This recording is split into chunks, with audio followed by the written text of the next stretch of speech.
Hi everybody, it's Honest John. The GOP were hoping to make a real big thing out of the IRS scandal. And when Susan Lerner invoked the Fifth Amendment at a congressional hearing, the right-wing blogosphere was all abuzz. There was talk of conspiracies, naturally, and of course impeachment. But this weekend, the Sunday morning talk shows barely touched on it. So what happened? Well, it seems they've run into a few problems. As I've mentioned before, the IRS commissioner at the time was Doug Shulman, a George W. Bush appointee. Obama let him finish out his 5-year term. So for Obama's entire first term, a Republican led the IRS.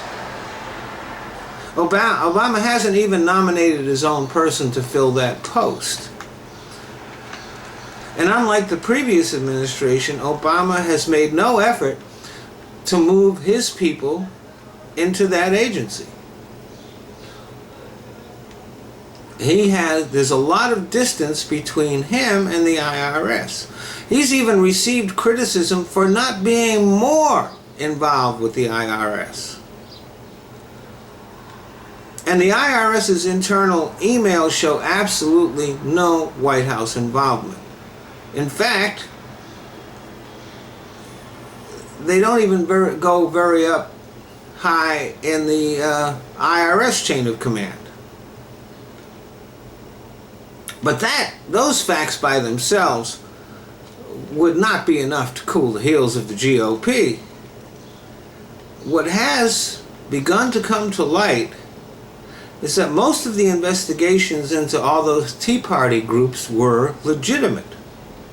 It seems that in their applications for 501c4 tax-exempt status, the Tea Party groups were deliberately vague about what activities they were going to engage in. Some of them may have even crossed the line into untruth.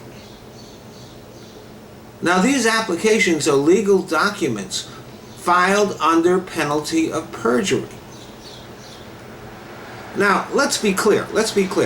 No political action committee is actually eligible for tax-exempt status under the law as it is actually written. This status is reserved for charitable and civic service organizations. So all of those PACs, both on the left or right, are not eligible. And what they do is they fudge their language on their applications for tax-exempt status. But some of the Tea Party groups maybe were in a hurry, or who knows. But they weren't careful enough on their applications to avoid deliberate untruths.